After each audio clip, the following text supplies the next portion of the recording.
or that you know, a kid from a broken home, you know, can't go on to do, you know, great things, or that just because they have two parents, they might be better off. That come from single parents? No, I'm saying that's what it sounds like to me. That's what I'm saying to you. Are you aware of the outcomes of children who come from single parented homes? Are you aware that there are plenty of children that come from single parent homes like myself that go on to college and have degrees and are successful? Now, Dr. Johnson, I gave you the opportunity to talk, and I did not interrupt you, but you won't let me finish my statements here without spitting off at your degrees and your social idealisms, and that doesn't have a healthy exchange. How many black children are raised by one parent? It is not healthy.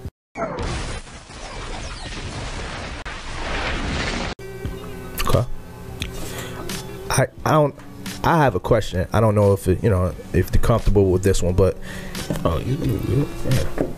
I want what is your take on Brother Polite? Is there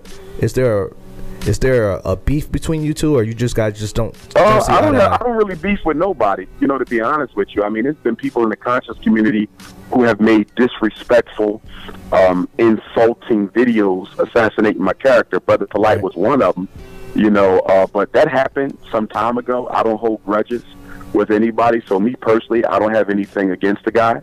I would just ask of anybody in the conscious community, if you ain't got something positive to say about me, just keep my name out your mouth. Okay. You know, not only him, Boyce Watkins, there's been other people who, you know, from time to time have to mention me in a negative light. So my thing is, I never mention y'all. I never made a video about y'all. Don't mention me. Don't make a video about me. You know, I'm not going to attack who you are and what you're doing. So there's no need to attack me and what I'm doing. But the reason why they do that is because, you know, within the black conscious movement, and not just the black consciousness, within, you know, the black community in general. You know, I'm one of the most popular scholars. I'm definitely the most requested scholar. You know, so there's, you know, there's that competition that sometimes can exist between brothers. There's animosities, you know, and petty jealousies that can be there. And I guess that's why people mention my name, because sometimes they can get more views and more attention mentioning me than mentioning themselves. And that's why they do that. But again, you know, I haven't heard of him, you know, saying anything against me for quite some time. So I don't have nothing against the brother. I wish him well with his work. I wish all the brothers out there well with their work, but just stay in your lane. I'm in my lane. I don't go in nobody else's lane. Just stay in your lane. I mean, all of us have our own gifts. We need to find our gifts and use it the best way we can to help our people. I'm on that perspective. We don't need to be fighting with each other over who's the top person and who's not the top person. God chooses your position, and the people confirm it. Gotcha. I mean, I really didn't think it was anything, you know.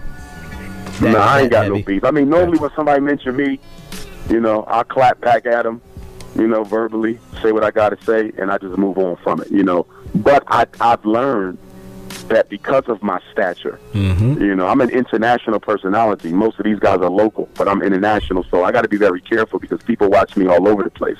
When I get into something with somebody, I'll get emails from government officials from Africa. You know, I'll get emails from elders from Europe and elders from Jamaica, and, you know, so I got to be very careful. You know, I probably have the largest youth following of any scholar, probably one of the largest youth followings of any scholar in recent history, for that matter. I have a lot of people under the age of 21 who follow my work. I just got a text from a kid from Manchester, England, today, 12 years old.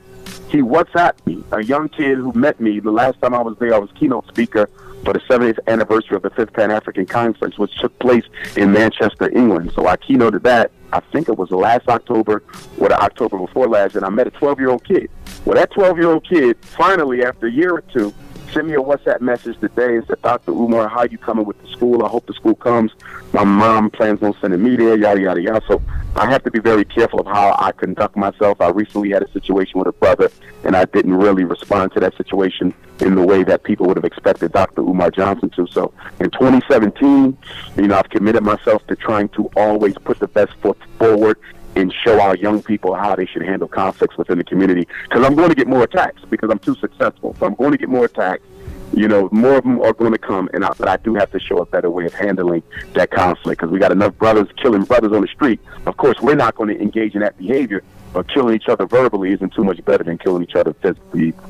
Amen. You know what? I was just about to chime in and say that because of current situations that are occurring in society now, in which we constantly, and it's so ironic that you even mentioned that, because as we constantly mention how the system is definitely, you know, played against us, and it's caused for us to be in a position in which we're downtrodden to a certain extent. It's just ironic that, you know, Jerome can go out here and shoot Clay either over a pair of shoes or a corner or a chick, and yet we're a minority. So, you know, the irony is, you know, we're supposed to be together. We're supposed to band together. We're supposed to, you know, clench that mighty fist against a common foe, but we're out here killing each other. You know, we're out here degrading each other on YouTube and saying certain things about each other, and, you know, even in our own dialogue, you know, we tend to become very we tend to edify ourselves and stuff, and we forget that, you know, a lot of times, you know, it's these people that are watching us, that are listening to us, that are following us, that helped us get to where we are. So when we show out and we put ourselves in that position, it's an insult to them, if you know what I mean. Oh, I agree. I agree with you. Amen. All right, I have 2 more questions, and we got about 10 more minutes left. Really, like 8. Sure. Okay. This is from Anthony Welch. He wants to know, are you going to debate with Sarah? Now, excuse me if I pronounced his name wrong. Sarah Sutton Sadai, or are you going to build with one another? Nah, we may build with each other, but there will be no debates. You know, that's behind us now. That was 2016. It's the new year, 2017.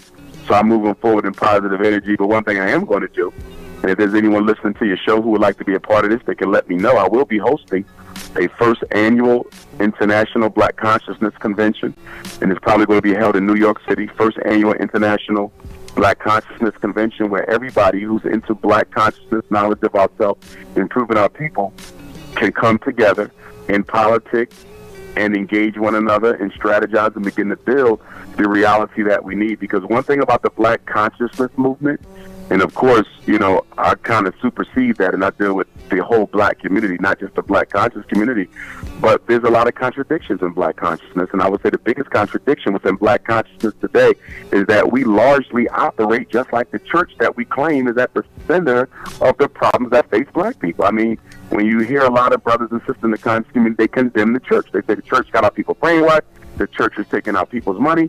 But how are we any better? I mean, if the pastor is pimping people by using the Bible, okay, then how is the conscious community any different if you're pimping people by using black history? I mean, at the end of the day, we don't have any solutions in place, nor does the church have any solutions in place. So how can you condemn an institution that you're actually imitating? Okay. You guys? I'm going to remember this interview, and I'm going to remember this interview not only because I think it was a good one, and I think it started kind of testy, but it ended up extremely positive. It's the last interview that I'm doing under the Barack Obama administration. So you guys need to make a mark of this. I'm gonna make a. No, I'm serious. This is historic. To some extent, it's historical, and it's very relevant for me in my personal history, because until you said that, I didn't even realize it. But this is the last radio interview that I'll do under the Obama administration, so I won't forget this night. Well, I'm glad you shared it with us. Certainly. Indeed. And please send me a link so I can put it on, promote it on my social network pages and let everybody know that this was Dr. Umar's last interview with the Obama administration. I'm sure it's going to be widely listened to for no other reason than that. But of course, it was a great dialogue as well. I would